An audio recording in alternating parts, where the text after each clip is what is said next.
it's a really big problem in the world when lots of people who would ordinarily be progressive or would ordinarily be in the middle end of the political spectrum don't care that much about history of colonialism, genocide and racism because the Queen is really cute, she has a lot of corgis, she wears pink, and they love the monarchy and they love being a part of that. And that's really bad. And that's why, to make sure that we can get important structural changes and make the world a far better place, particularly for disadvantaged groups in Commonwealth countries and the UK itself, we very, very much support the UK abandoning the monarchy. So I'm going to do three things in this speech. Firstly, I'd explain why the existence of the monarchy justifies colonialism. Secondly, why abolishing the monarchy is good for Commonwealth countries. And then finally, why the monarchy itself, the people within it, are just bad people and we do not support them. But firstly, I just want to make a quick note about principle. We think that a monarchy is inherently undemocratic, obviously, because it takes power away from people who we think should rightfully hold democratic power. Now, obviously, the monarchy in the status quo is mostly a symbolic institution. It doesn't make too many decisions. But still, principally, we think at OG, we're committed to democracy. We want a system to be, even symbolically, as democratic as possible. And we support the normalization of unlimited power by people. And that's an idea that you've now heard at OG. We just want to make sure we support democracy. So, first argument on why this justifies colonialism.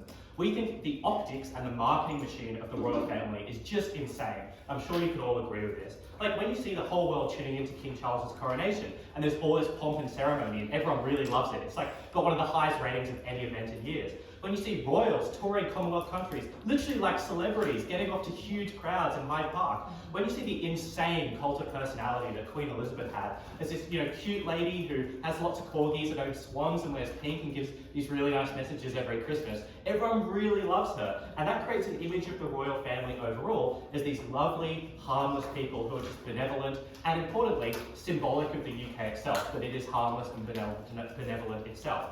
Why is this bad? A few reasons. Firstly, because it erases an awful history of violence, genocide, exploitation of resources by the British Empire around the world. Because your average person growing up now doesn't think of the British Empire and the monarchy as being the awful institution that it's been historically. They think of the Queen and how much they love the Queen. They do not think about the awful history the empire has. But secondly, it insulates this history of colonialism against criticism, in that when people raise very valid concerns about resource exploitation, genocide in their countries, most of the time they're shouted down by the majority of society, including, importantly, people who would usually be progressive, but love King Charles and Prince William because they love tennis and see them at the tennis all the time, and they don't want to think, no thank you, they don't want to think ill of them, and they feel like they've formed some kind of personal connection, in the same way that you might form a personal connection to a singer that you really like, or an actor that you really like. A lot of people form a personal connection to the monarchs as almost like celebrities, and so when you're criticizing them and the institution they're a part of, it's like you're personally being criticized as well, and so there's a lot of emotional reaction to criticism about quite awful things the family has done. The third reason why it's bad, that the monarchy is venerated, is it perpetuates instances of soft colonialism and racism. So for example, when Meghan Markle experienced quite awful racism from the royal family, it was Meghan that experienced huge backlash for even accusing the royal family of something. All of that media attention and pile-on against her probably left UK politics much more socially conservative than it was before any of this happened. And it's a direct result of the monarchy itself and how much it is venerated and how much it is just perpetuated as a really good institution. So that's all really bad.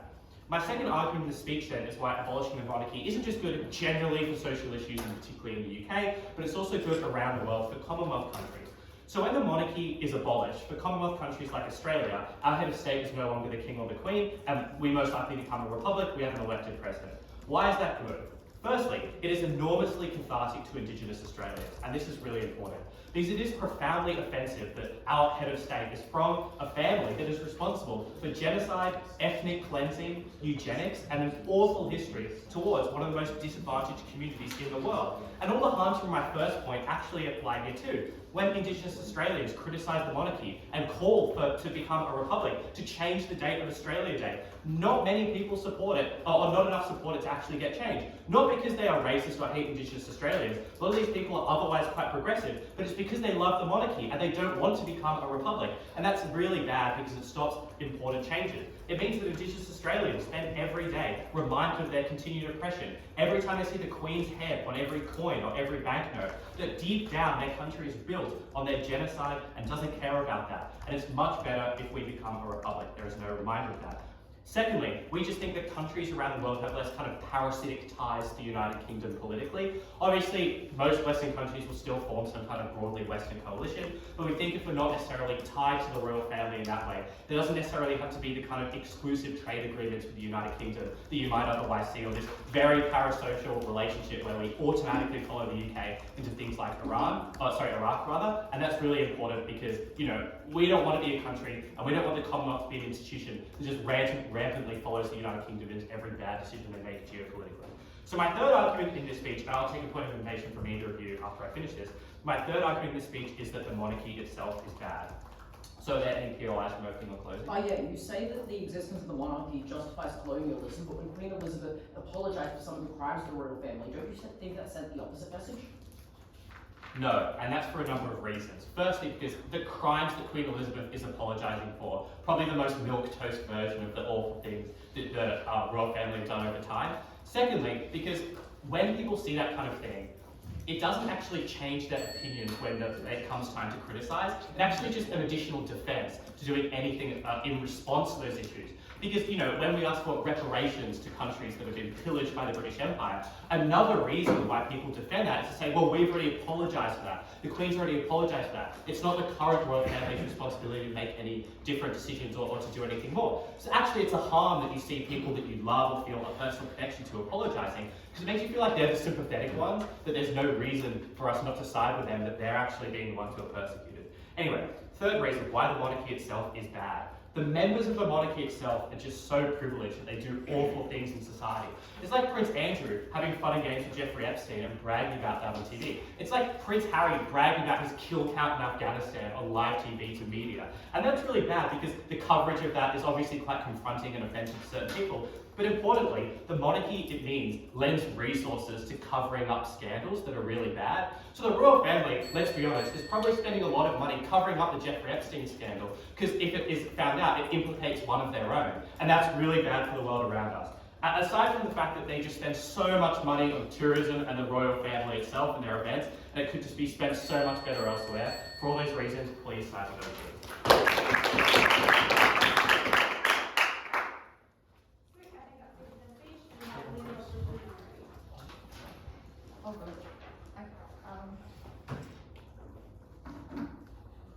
I will start with three pieces of setup. Firstly, by not supporting the abolishment of the monarchy, it doesn't mean it doesn't mean that you stop certain countries from opting out of the Commonwealth, because we believe that if you still have the option to do so, you're still capable of accessing, like for example, if Australia wants to opt out of the Commonwealth, it's not conditional upon like abolishing the monarchy at the very beginning. Secondarily, we're saying that the abolishing the monarchy is like incredibly irreversible action. It's unlikely to be, for example, you like exit out of the European Union and you're still capable of rejoining that. And we're saying it is like much better to don't make the regrettable decision at the very first place. And the third piece of setup is important to distinguish the previous monarchy towards the current monarchy. We're saying the current monarchy, A, is no longer an absolute monarchy, which they have lots of checks and balances and lots of action references on what exactly the actions they're taking. And secondarily, we're saying this is a monarchy that already has like trends and external forces to push him into a way that is more progressive.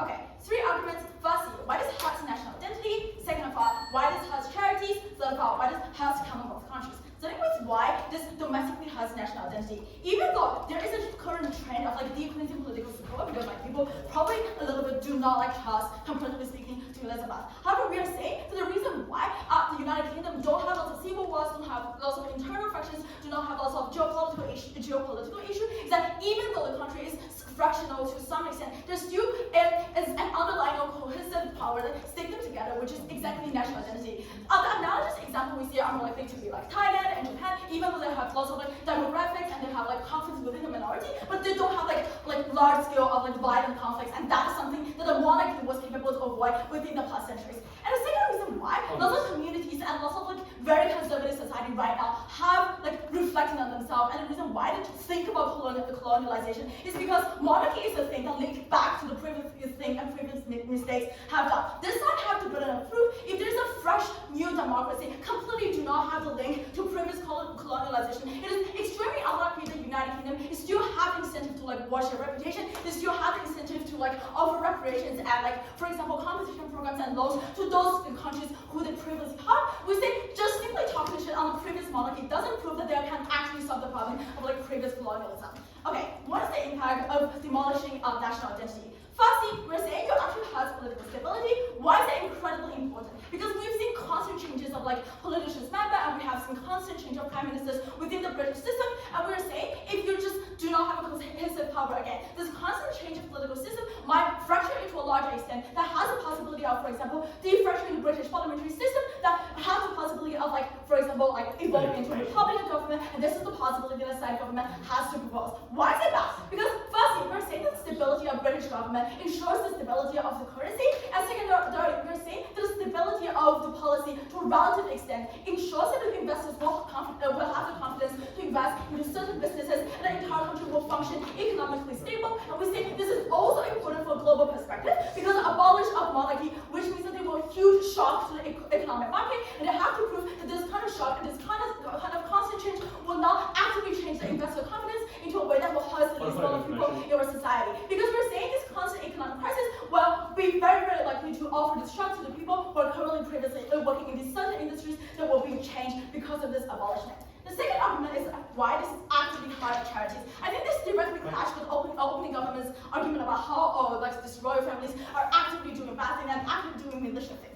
Firstly, I think the monarchy currently right now already has huge media attention and huge external forces to push them to change. We're seeing constant articles from The Economist, constant discussions online. The only response to counterprove this is that Meghan faced lots of backlash because of racism. I think the reason why Meghan faced so much backlash because she's probably correlated to Harry, and just because she's POC doesn't justify the reason why people have backlash on her. It's because of racism. We're saying we have seen Prince Diana, which is more likely to be a favorable figure of the royal family, and the royal family themselves also are aware of the fact that the progressive member of their family is more likely to be leading in a better way. Why is it good? Because we're saying for the most conservative member of the entire United Kingdom society, it is extremely unlikely that they will just change their narrative and they will suddenly change their opinions on the political system. But we're saying because they see the change from the royal family from being extremely conservative to extremely progressive, and that's the reason why, even though they were previously advocated from a conservative society, they're more likely to become more progressive. However, we're saying this kind of role model effect will completely disappear on their side because you no longer have a monarchy that is leading you to a more liberal and progressive change. We're seeing this problem of loss of wealth inequality and social stratification was significantly worse on their side because you no longer have the checks and balances enabled from the royal family at a very high level to those conservative society members in our society. And why is it bad? Because it hurts lots of the reason why. Lots of current, for example, Duke and current, I don't know the name, the rich guys, and those rich guys who are associated to the royal family. The reason why they're currently doing charities is because the royal family, they actually want PR, and they just have to do lots of charities, and they have to actively get engaged into the NGO, and that is the only reason why they have to do so, because they just simply are the Duke. However, if the monarchy is abolished, they still have the current money and current wealth they have, but they no longer have the PR incentive to boost up the reputation of royal family. So it's incredibly and extremely unlikely that they will still do the charity works that is currently doing. And we're seeing these charity funds are exclusively important to lots of NGOs, specifically the groups that they want to help about, for example, investing into post-colonial things. Okay. The final argument is why this hurts the Commonwealth countries. So before that, PY comes. Yeah, which other liberal Western democracy requires a queen in order to not completely fall apart? Okay, here's the thing. Because, for example, the United States of America just doesn't start with a monarchy. The difference here is that you're suddenly changing it, right? This is the 21st century. They have suffered from decrease and lockdown. They have suffered from revolution for multiple hundreds of years. However, the reason why they're still cohesive is because they have this at the very beginning. But you are actually changing that. And secondarily, I think the United States and lots of Western liberal democracy, they suffer so many civil wars. The reason why the United Kingdom is disproportionately facing less severe conflict is because they have monarchy at the very beginning. So, and I think why does this hurt Commonwealth countries? Firstly, you cannot guarantee the citizens in these Commonwealth countries after the Commonwealth falls apart still have for example, accessibility to have a strong passport, and they still have the accessibility of close and connected commercial trades, because this is something that is also that the side affirmative has to grow. And secondarily, we say this is actually a bad thing for island and weak countries who currently do not have lots of international power, right? Because the current reason why they have lots of international power and countries like Maldives that have say in climate change is because they're aggressively connected to the British and they're aggressively connected to Commonwealth. However, if they do not don't have the connection which is like abolished through the like abolishment of monarchy, it is very unlikely they will still have a say over like what's the well-being of this least vulnerable group in these countries. So for all this reasons, I've never bothered to oppose.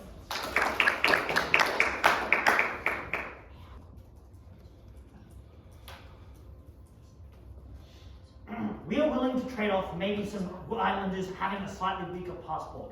We are willing to trade off some British people feeling slightly sadder. Because we sent a message to literal billions of people that we were regretting what was done past by colonialism. That we were willing to make active and dramatic steps for active reprimand for change that set the groundwork for actually making meaningful change. And just the destruction of an institution that actively oppressed you, that signed off agreements that led to the chopping off of hands, the enslaving of individuals, meant massive for these nations. It allowed these nations to feel like their previous wrongs were being honored when they weren't before. This was billions of people who we impacted on our side opening government. We thought we were willing to trade them off, we valued them. 3 questions in this speech. Firstly, about the international extraneous benefits of the monarchy. Secondly, looking at colonialism. Then thirdly, looking about secondly, looking at the individual impact of members of the family. And then thirdly, looking at kind of colonialism and racism stuff. So, firstly, on the international effect. OO tried to push 2 things on internationally. Firstly, they try to say that nations can opt out of the monarchy. However, it's not responsive to Alex's setup, or explains that it's politically impossible to opt out because of the cult of personality that exists around the monarchy. That means that it's very hard to support, or you get a lot of backlash when you try to support leaving the monarchy. So it means that nations are often coerced and stuck in being a part of the Commonwealth, which you think then goes against their democratic principles and wants, makes it much harder to all do this due to the amount of power that the royal family has, the amount of money and wealth that they are able to cultivate such images. Do you think due to that it was something that we didn't support? We think that was largely impacted found right at anything. The second thing that they try to push at the end of their LO is that they have accessibility of other nations through things like passport. But no, passport agreements and free are signed separate to the monarchy. They're done by nations, and nations still have the same incentives to have those same passport agreements because it allows for free trade of worker, free worker movement, free university movement, free tourism movement, and all that. And so we thought that they don't explain why that should be taken down that benefit. So, on the end of that first clash, even if it did exist at any point in the debate, we thought it was kind of relatively meaningless.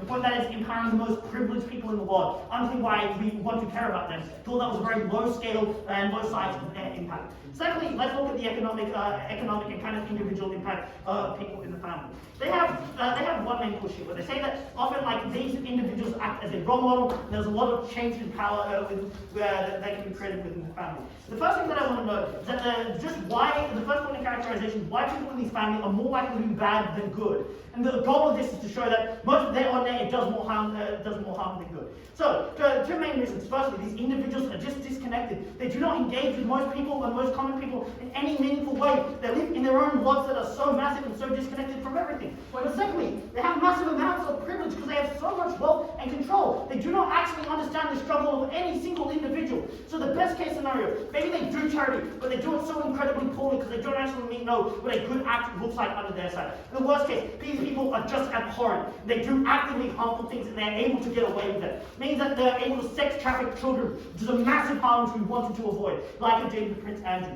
So, but they're even at the point where there are a good set of good people under their side. The media is much more likely to focus on all the bad actions the monarchy does. And the reason for this is that it generates more scandal from the bad actions, which are likely to get more clicks from the media, more attention, more money. So we're at the point where good things are happening, a lot more focus is going to be all the bad things about the royal family, which means that there is actually a negative role model effect, which means to flip that. Second point that they then try to say here is also that leads to things like charities and whatnot. But the first thing to note, there are 2 things to note on this. Firstly, they don't explain why this is the unique factor that leads to people acting in these ways. They say maybe they're a role model, but they argue that people acting have the incentives to act in good and charitable ways without the royal family, because there's just the decency of their heart, because there are things like because they believe it's just the good and right thing to do, because they're more privileged, because there are other campaigns that exist across society, because they're told by their parents to act and treat others nice and take you at the end of this.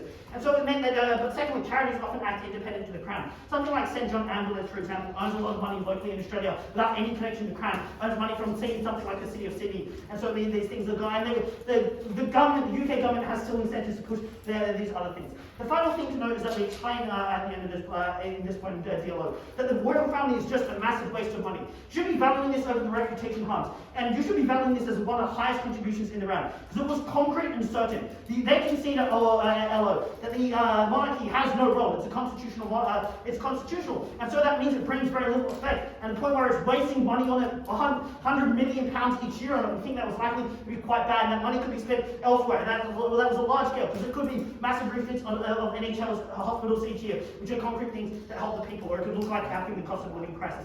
The incentive was to do this to make sure that they didn't see the money wasting. Closing. Oh yeah, who do you think is going to do the abolishing of the monarchy in the most likely scenario? Most likely scenario, we think it could act in two ways. You could think it looks like a discussion across society, and or a vote by, it could be a vote by parliament, or it could be a discussion within the kind of politics, and a pressure on the monarchy. It probably looks like discussion in politics to pressure the monarchy to step down, which means then that avoids their harm. Their harm is like, oh, everyone's sad. At the point where there's pressure in politics in order for the monarchy to self-close. The point that's making a willing action, people are going to be less sad about it. There's going to be less of a shock. But something that's at any point is going to be gradual over time, which again avoids the harm or shock that they explain on their side. And well. So let's move to the third and final issue at this point. Let's talk about the change in colonialism. If you want them to gradually fade, why do you actively abolish it right now? Well, it's like it's like what we have to explain why these things are likely going to happen. I think that's going to be done in one way that the incentives to do it well. Whether it's fast or not, I think it doesn't matter. I think that the politicians and whoever's in charge knows how to create messages well, knows how to advertise as well and explain as well in good ways. So it means that in other system, in any world that occurs, it's going to be done and portrayed in a good way. You guys don't get to make those issues. So let's look at colonialism. They make a couple of points here. The first claim to say is the point where you abolish the monarchy, maybe it removes links to racism. Same nation, same government, but it also allows you to get free of the escape of, as Alex explained. But it also allows you to, as a groundwork, to actively make active steps in order to help these things. This is something that was actively good for colonialism in of itself. We thought that was better than what they were doing in the counterfactual to explain why changes never occur. So the worst case scenario, we still got benefits. Second thing that the CEO trying to say is that, in my point, is like whether they apologize for the message from Liz. Firstly, we give a clearer message on the outside by saying the institution is fundamentally wrong. Secondly, we think that the power and personality that the monarchy has means that questioning any future actions is hard, given that they've already apologized, and that's probably enough. But thirdly, they never asked to pay these nations back. They never asked to pay back, which makes things very hard. But the point is, they rely on a good leader to come in. We don't rely on a good leader. We're taking active steps that inform concrete forms of change. Finally, we think the monarchy also, and why do we think that at the end of the day, why you should value colonialism? Not only is the scale unmanageable, but the change meant that at the point where we abolished the monarchy, that was a good message, and that step that acknowledges wrong. It's very proud of what we've done.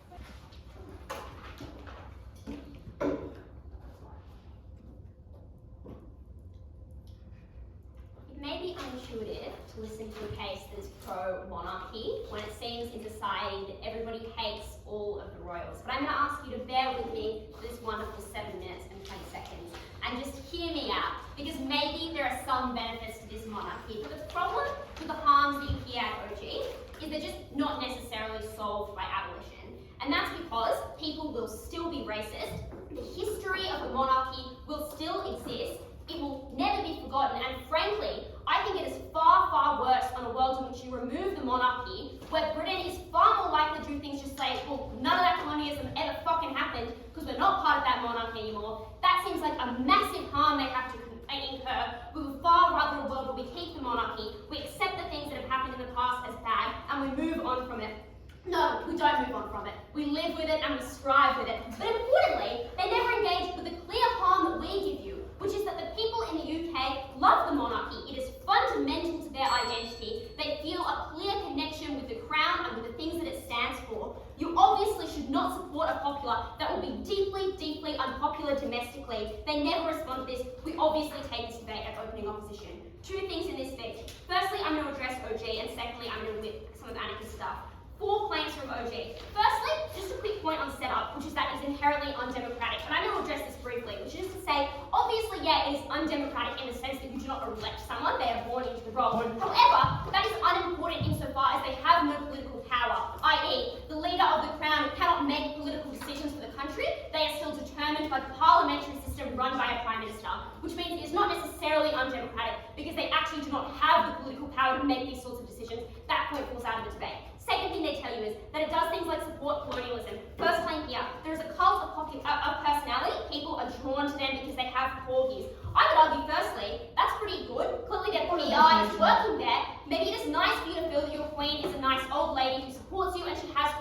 does nice things. Surely a pretty nice legacy for her to leave. But also, the reason why they have this good PR and this good population and this good cult of personality is because they just do good things. They do things like they visit kids in schools. They do things like hug your grandma when she's sick in hospital, particularly for people who are veterans in the UK or for older members. But frankly, even people who are just like 40 feel a strong affiliation with this kind of like government, with this sentiment within the country. That is important in this debate. You cannot just outweigh that as being cult of personality. Some cult of personalities are not nice, are just nice. Second claim they give you is that it makes the history of violence, genocide, it means that people forget it. But I'd like to take you back to the start of my speech when I tell you that you obviously are more likely to forget it at the point at which you remove the monarchy entirely, because you remove the history that is associated with it. You don't do things like recognise it, claim it, and try and do reparations for it. Instead, you apply a band-aid solution that aims to deal with the genocide that you have done in the past. That obviously seems terrible in this case. But secondly, I also think that's just massively untrue that you ignore this history of violence and genocide, because there are people like the media and people in society who just are really inclined to hold people accountable. But thirdly, people just can vote Liberal and also still be pro-monarchy. It literally doesn't stop them from doing that. And that's because in the current time, there is no political affiliation with the monarchy itself. They do not tell you which ways that you should vote. They do not tell you what you do with your political actions. And that's because they are not a political body. That point falls out. Third thing they tell you is, it perpetuates instances of soft colonialism. But as Annika tells you, this is not the history of the monarchy at the present day. It is obviously on its way in improvement. That is incredibly untrue of the current time. But secondly, it is a tenet of white history. It is unclear why this is necessarily perpetuated by the monarchy, i.e., if this sort of racism is going to exist in white Australia and in white UK, why is that necessarily made far, far worse in the world in which the monarchy exists? Surely it is just a tenet of society wherein we are all a little bit racist. Third point they give Commonwealth, before I do that, I'm going to take a point from opening. People might be sad, that concedes it's hard to critique, but this harm is short-term and small scale. Just because you love cancer doesn't mean you shouldn't cut it out and people won't forget that you have cancer. Okay, don't love that analogy. But also, just like it's not a small harm, people in the UK generally do like the monarchy. If it was a massive part of your identity, that you're part of this historical legacy, all of your family identified with it, all of you wore the little fucking crest that they wear every single day to like live and celebrate the Queen. You get a public holiday for the Queen's birthday. You go to the King's like inauguration and you celebrate with your friends and family, and that is a massive part of your routine. That is not a small harm that you cop. That is a harm that maybe you do feel really bad about at one time, and then you do things like retaliate against the government because you're really fucking sad you're not part of something that's a massive cultural institution anymore. That seems bad. Let's talk about the Commonwealth. First claim from them: people hate on Indigenous people because they love the monarchy. I think this is really uncharitable. I think Australia actually has heaps of discussions about leaving the monarchy. Ones that are going on right now. Yes, there are racists in Australia, but I do not think that is perpetuated necessarily to the greatest extent because the monarchy existed. But importantly, also, you can just leave the fucking monarchy that exists in the status quo. If you want to leave the Commonwealth, you can leave the Commonwealth. We get a claim from August that actually you cannot leave because you are coerced into saying, I think that's untrue, you hold a referendum, you can leave. I would like to give the instance of the Maldives, when Kate literally waltzed on over to the Maldives, said hello to the people there, and then at the end of the visit they said, actually, fuck you, we're getting out of this Commonwealth. Bit awkward, but it still fucking happened. You cannot keep them in the Commonwealth, they don't have to be. There are instances of countries leaving it. Like, that is just, unfortunately, fact. But also, we tell you there are a list of benefits of being part of the Commonwealth, which is why people want to stay within it. Because, one, sometimes people like to identify within the Commonwealth because it allows them to do things like go to the Commonwealth Games, they're pretty fun, but also allows you to do things like have easier trade partnerships, particularly for smaller Pacific Island countries. That's a massive benefit to them. It means you can do things like easier visa applications. It means you can do things like feel the security of the UK in case your country gets fucking invaded. It means the countries that are near China and near the like South China Sea do things like feel protected by having the monarchy behind them. They have genuine reasons why people want to stay in these sort of institutions. Next line from them, they do things like charity badly because they do not understand people. That is empirically untrue. The monarchy gives over $1 billion to charities each year because they care about them and they have heaps of taxpayer money that they do things to fund them. Also, it's not hard for them to do charity well. Literally, they have access to the information to research it. Secondly, it is money. They're literally just giving cash to them. That's not too difficult. Thirdly, it's just like their job. Like their job is to have public appearances and do these things well. Unclear why they would do it badly. I think that's the fucking point. 3 ways to win this debate. 1, mitigate all of their harms with the Commonwealth countries at the point at which in the status quo you can literally leave them. Obviously, this is a harm which should not win in this debate. Secondly, we tell you that it's deeply unpopular in England to the point at which people are literally going to retaliate against it if they leave this because they are so closely tied with it to their national identity and unity. This is unresponded to. This is debate winning. Thirdly, we give you a list of tertiary benefits like being able to have appearances in the community and like being able to do things like visit your sick grandma, which make you really feel really good, but also by giving lots of money to charity. That is obviously a benefit that you should credit in this debate. You all get this go.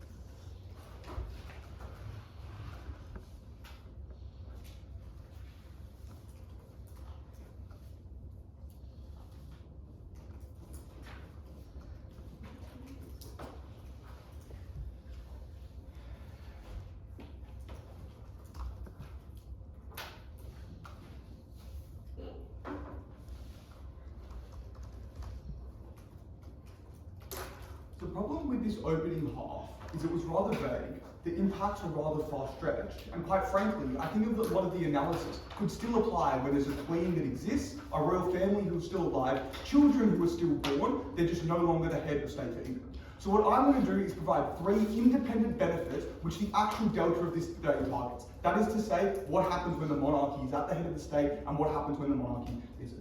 Firstly, on how you get more progressive policy on broad issues. First mechanism, the Queen is the head of state and carries weight with her. She makes political claims all the time, whether at opening of the Parliament at the start of each year, addressing the people, or any of other professional capacities where she says anything. Although these days she refrains from making explicit policy calls, they're often implicit to various extents. Things like saying the strong economy will be important in the coming year, targeting the cost of living will be important in the coming year. These calls are often very conservative for rather intuitive reasons. One, unlike non-conservative things like undermining authority, like saying that authority should be undermined for the rights of the people, undermining family values, would just undermine her very existence and legitimacy. 2, she's old, she's the queen of the royal family. We think this empowers conservatives with actual ideology on a broad range of issues, because they hear, whether explicitly or implicitly, the Queen saying as the head of state, this is the thing which is good, this is the thing which is valuable for our country. This is distinct from OG, because OG's mechanisation depends on people liking the monarchy and then making political calls, which are rather uncommon, about monarchy things, the flag, the anthem, being the Commonwealth. Our one is about what the Queen does when she acts in a professional capacity. This means conservatives are empowered for a broad range of conservative policies by what the Queen says. Second mechanism, progressives have been absolutely fucked in England over the last 30 years. The progressive movement is absolutely hopeless since Thatcher. All policies since have been along the lines of Thatcherism. 2 things about progressivism that needs to change. 1, progressivism relies on grassroots. No corporation is going to protest for your labour rights. No corporation is going to lobby for the rights of you as an individual. And secondly, progressivism requires impetus and hope, because you're fighting against such big institutions. You're fighting against a strong government, and you're fighting against corporations who, quite frankly, don't want to see you succeed. So when we think that when you, 1, destroy the figurehead emblematic of that conservative regime, 2, do a policy which progressives have been begging for since the collapse of the English Empire through the 60s and 70s, and 3, do a policy which is so simple that it seemed almost obvious for the past 40 years, you empower progressives. They think their voices can be heard. They feel that they can make a difference in society. You get people discussing these issues. You get protests with more people at them. You get progressive politicians making more audacious claims in Parliament. These are super, super important for England, which is becoming more and more conservative every day. The other changes we think it looks like that it provides impetus for is targeting the huge corruption in English Parliament, is targeting things like the really low minimum wage in most English cities, and 3, is just doing things like standing up and protesting for all sorts of progressive values. We think this is an independent benefit which relies on the Queen, whether she's acting as the head of state or not. Not how people feel about her, not whether people vibe with her or not. Second benefit we get a new head of state. So the Queen is currently the head of state, and she has some reserve powers. Amongst most of the world, heads of states have more than just reserve powers. They have power to intrude in things like war. They have powers to make veto decisions when the Parliament is held up. England is going to need a new head of state who will stop. Every country has one, and they have a choice exactly what this will look like. We think that they're likely to design this in a way which is particularly effective to the political problems in England. The 3 that is to say, why are they likely to do this? 1, because progressives are likely to have a lot of voice in the new open space as what the England's going to look like, considering they're the ones that have been pushing for the policy, they're the ones credited with it, and they feel empowered, if you believe my last point. 2, it's open slather to criticise and people to put their votes in as to what the head of state for England should look like. And 3, there's probably just going to be a referendum as to what particular path will take as far as England is concerned and head of state. Therefore, we think this head of state will probably be better than what there is today. This could look like a bunch of things, but largely targeting structural problems in the English political system. 1, the political system is more than just 2 parties. They often reach deadlocks when they can't get agreements. They have 3 or 4 large parties every election. 2, ministers have way too much power over the Parliament and the executive in England, which causes all sort of corruption and bad problems. And 3 is just corruption generally, right? English Parliament, famous for all corruption. They all went to the same high school, whatever. And 4, England doesn't have a constitution. So the rights and bounds of Parliament, the rights and bounds of Parliament are rather abstract, and the Parliament has a lot of supremacy on this. So, what do you probably get? At the very least, you get a head of state with similar powers as the Queen. Reserve powers, doing things like disbanding of the Prime Minister in the case that they lose confidence, doing things like making the final call on war. At the very least, the person making these decisions in rare circumstances is elected. People feel better about this decision. This decision is likely to be more justified. See what happened in Australia to Gough Whitlam like 30 years ago. Stuff like this, if they make the same decision, feel justified, but we think they're going to make better decision. But if the best, and the analysis I told you would probably indicate this, they're likely to make a head of state which has more powers to target these issues. What could this look like? I don't have to decide. You should believe that they will make a good decision for the mechanisms I told you. But it could look like three things. One, they could break Parliament deadlocks. The executive may have power to put bills through that seem legitimate, even when the Parliament can't, targeting a whole bunch of problems in the English political system. Two, they could have discretion to veto legislation which is unreasonable or violates some other rights. One second. Three, they could have another check against Parliament for broader goals. For example, not going to war in certain instances, right? More checks and balances on Parliament. This is a huge independent benefit, quickly. Oh yeah, when was the last time a monarch used that power? When they joined the war in Iraq, the Queen has to tick off of it. Although that's largely symbolic, in the instance that there's a new head of power, as I described, they're going to actually have to go through some sort of process, elected president, in order to do that. Okay, lastly on money, and I'm going to quickly make it because they briefly mentioned it, but I'm going to tell you why. No, thank you. So, we think that they have all this money. Why are they actually going to strip it? Which the opening don't tell you. One, it would be politically unpopular to leave the monarchy with their thing, because it's just sitting there and no longer the head of state. Two, you would at least take most of the money from the monarchy, even if you leave them one nice palace. Okay, where is this money likely to go? Because they just assured it would be good. Three structural reasons as to why this money is likely to go a good place. One, political capital is often set. Like a large increase in the amount of annual funding is likely to go to discretionary places, right? The military amount is basically set. All this bureaucracy is basically set. Extra stuff tends to go to discretionary spending like medicine and exchange. Two, progressives are likely to jump in on this for the reasons I've explained. They feel empowered, they're on the streets, they're talking about what to do. Three, it's likely going to be a gesture of goodwill, right? It would be unpopular not only to spend the monarchy, but to take all the money and put it in the military. People like, there's $1 billion where it's going, a lot of political scrutiny on where this money's going. What's the impact of this? We actually prove not only there's a set amount of money, openly tell you why it's quite large, but it's likely to go into places that are actually beneficial, a set benefit to England, and a year-on-year compound. Look at things not only like the expense of putting on shows, weddings, like defending your brother from various criminal charges, but just the fact that they have a lot of land and property and acquired things in the 200 years that they've been so powerful. We think that this is just a huge independent benefit. Openly bring it up, we prove it, 3 benefits, happy to affirm.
Closing opposition are going to win this debate on the specifics. We're going to explain how the process of supporting this, which party is going to support it, will come at a huge opportunity cost to that party, pushing other policies that are likely to be far better and to fulfill the principle that government brings us in a much, much better way. First thing I'm going to explain is who supports this and how does that support manifest itself. Firstly, who supports it? Most likely the Labour Party. Why are they likely to face huge amounts of opposition from the Tories? Firstly, because the Tories have a staunch party policy of upholding the monarchy. Secondly, because it is a huge part of their brand, not just for themselves, but for their voters, which means they have electoral incentives to play to that, to engage with those things, to make the Labour Party look as if they are not English. Given that opening government explained that what it means to be English right now is support the monarchy because of a thing like a cult of personality, the best political incentive to try and say the Labour Party are illegitimate because they don't uphold English values.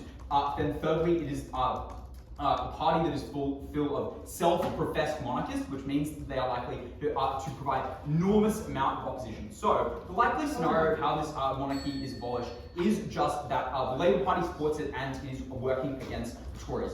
How do they support it? First thing I'm going to explain is this will be an incredibly long and terrible process, a grueling process for the Labour Party to enact this policy.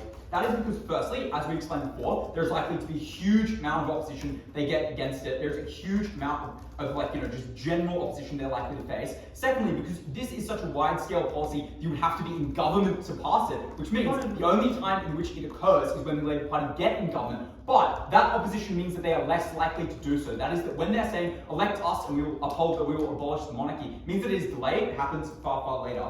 Second, the second thing here is just that Alex tells you the monarchy has such a huge cult of personality. That implies that it will be exceptionally difficult. The last thing to explain, and here is where it is incredibly important to talk about these specifics, that is that a huge amount of leaders in the Labour Party, Keir Starmer, for example, have self-professed to support the monarchy and to want to uphold it, which means it necessitates, in a lot of instances, hypocrisy. It necessitates candidates going from supporting that monarchy, saying that they are necessarily against it, saying and they are not for it, and goes against, as opening opposition explained, the narrative of their anthem sung in every school assembly is literally God Save the King, right? Which implies that at this point it is likely to be a huge cost for these people. The next thing I'm explaining is why there is likely to be, this is likely to come at the cost of an enormous amount of rhetoric they can push for other policies, which are likely to not just be better for this, but better in other ways. First thing we're going to explain is as to why this form of rhetoric comes at an opportunity cost, is that single narratives dominate media cycle in a huge and very significant degree of ways. The reason you know that's true is that it's what happened during the Brexit vote. That is, for nearly 2 years, or around about 3, the entirety of British political discourse was dominated by these people being asked about their opinions on Brexit. Next, campaign money has a huge amount of opportunity cost. That is, that when you're pushing a certain form of advertising about something, you're missing out on advertising about something else. Then thirdly, policy comes at an opportunity cost. That is, that there is likely, as closing government explained, there is likely to be things like a deadlock in the House, for example, that means that you can't get through other policy. So, then that means that there is a huge opportunity cost to them passing other policies. What is Gus's response to this in a POI? Politicians will do it slowly. 2 responses. Firstly, this makes our harms worse, because if this is much more dragged out, that implies that this is an opportunity cost for policy that occurs for a number of years incurring into the future. But then secondly, obviously you have to incur a critical mass where we say we are not the monarchy anymore, and I would say that Britons probably feel more comfortable enabling that when it is through a thing as closing the government, explaining like something like a referendum. The next thing I'm going to explain is that because the Labour Party has to use a ton of political capital to get this through, what does that come at the expense of? Firstly, they deprioritize their rhetoric around reparations to these countries. Why is that true? Firstly, because people will feel as if they have done enough for these countries, full of the reasons that opening government explained, that is the exact sort of rhetoric that these people the Tories, for example, are going to be able to use. Saying, well, yeah, Indigenous Australians don't have to deal with this shit anymore, so why should we help them? People in Africa are now not a part of the monarchy. Why do we need to help them? Because it breaks the sense of continuousness that you have with these people. If they are no longer in the monarchy, you feel no impulse to support them in the first place. Feel no need to provide those people with forms of reparations. Why does this better fulfill opening government's principle? Firstly, generally, because the British government was the one that stole these things from people, not the monarchy itself. The British government was the one that economically profited and made sure that its economy grew at a huge scale because of the forms of oppression it was able to leverage against these people. Maybe insignia of the crown was on the crate with the loot they stole from other countries, but the people taking it, the thieves themselves, were British working for the British government, which is why I think it is much more legitimate to help these people in terms of with financial reparations. For that, I'll take Obi. Sure. The topic assumes that the government has sufficient fiat to enact the policy, otherwise there's no point in the debate. It's unclear why this extension is relevant. Yes, so the government has the fiat to support it. We are explaining that in the counterfactual, wherein they did not support that thing, they would have supported a number of other things that would have been better. The next thing to explain here is that they would have to deprioritize a number of other policies that are also incredibly contentious. That is dealing with a huge influx of things like the refugees that we're incurring on the doorstep of Britain. And when you're incurring something that's incredibly contentious like this policy, it is likely that it does come at the opportunity cost of that. Thirdly, there is going to be a process of of huge amount of squabbling in a way that is incredibly damaging and incurs into the future. So, even if you believe this point of information, this is something that has already occurred. This sours the perception of the Labour Party in terms of being against Britain in a way that is incredibly damaging to them. It presents them as antipodal to these changes, which means a huge amount of their other policies which are more beneficial now are less likely to occur because they're less likely to be elected. That is, stuff like the redistribution of wealth, stuff like provisions for renters in these countries are less likely to occur when they've been dragged through the mud by this process of election, because it's a 2-year process that is incredibly damaging. So the last thing I'm going to explain is why the royal family generates a huge amount of money for Britain. Opening governments say that it wastes hundreds of millions of dollars, but crucially that is in a sovereign wealth fund that goes towards supporting the monarchy's castles because they're such huge tourist attractions. They generate, which necessarily implies they generate more than $100 million to do because they are so proficient. Why is that true? Firstly, because it encourages a huge degree of tourism and the expansion and spending of money in the English economy, noting that Britain is having this huge cost of living crises. The last thing to explain here is just that when the country undergoes a huge degree of squabbling and it sours the reputation of the Labour Party, that is a huge damage towards these people. For those reasons, very, very proud to oppose.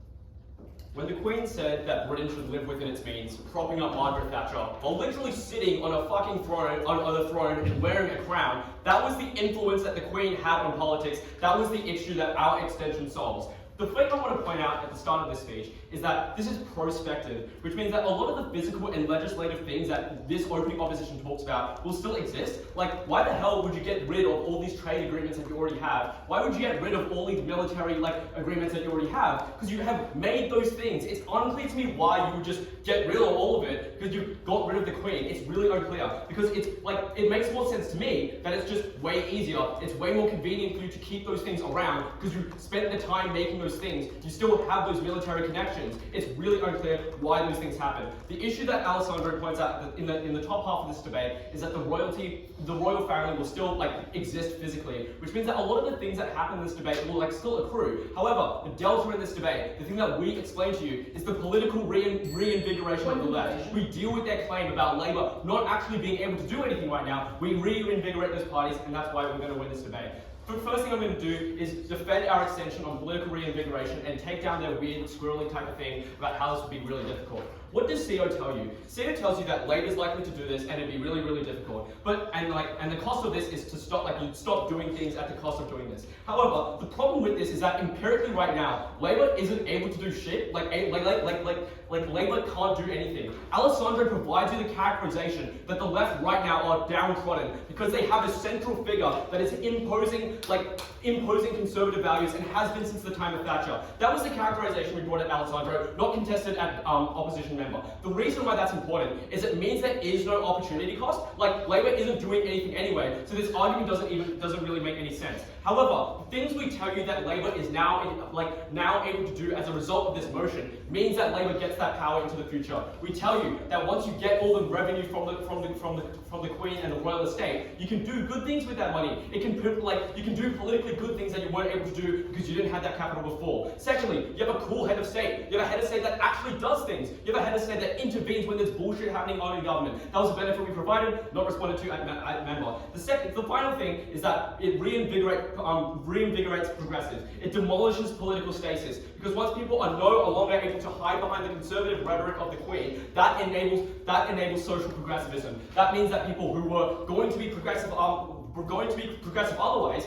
are now going to be progressive because they don't have the overbearing thing of the Queen. Note how this is different than what our opening brings you. Because our opening brings you the idea that people will be less racist because the Queen no longer exists. But maybe that's true, it's a little bit sus. What we do tell you is that the other policies that the Queen supports, the things that people actually do believe, things like England should live within its means, England shouldn't have strong social security policies, those are the things that are now enabled by that Labour are now able to do. Alright, what else do, so at the end of this, the Queen, the thing about the head of state, what do we tell you about why this is important? We tell you that the Queen is bad politically. The Queen is necessarily conservative because they have, like, incentives to do that, right? Like, the Queen is, like, the pinnacle of inequality, so the Queen has an incentive to, like, you know, disencourage things that rectify inequality, which means then that we have, with the head of state, a few impacts because of this. Firstly, you are able to do useful things. Secondly, that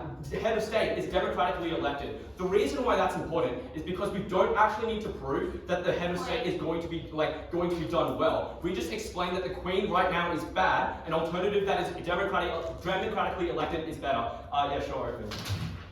This might be silly.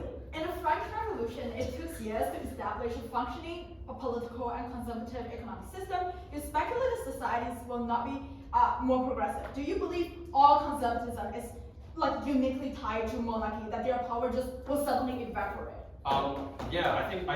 Sure. I think it, definitely, there is a delta in this debate in which, the Queen has been, people, if you believe their characterization of everyone likes the Queen, everyone, likes what they're doing, at the point at which the Queen is actively, discouraging, policies to fix inequality, you must believe then that without the Queen saying those things anymore, legitimizing those opinions, you must believe that this reinvigorates the left to a degree that is, enables you to make change, enables you to actually make change. Okay, second issue on money. OG kind of implies that money is there, and they don't really quantify the scale of that impact or why that money is going to be used in a necessarily good way. What do we tell you? We tell you that the UK wastes so much money on literally everything surrounding the royalties, maintaining their palace, security, but also the money that they earn from land and tourism. What does closing opposition say in response to this? Closing opposition says, oh, they make money, the royal estate makes money. However, that ignores that actually misses what Alessandro told you. Because Alessandro told you that if you are going to take the royals out of power, you're going to do it in the most effective way possible, right? You're going to make the most bang for your buck. What does that mean? That means you're going to claim all of their estates. You're going to take all of their stuff. And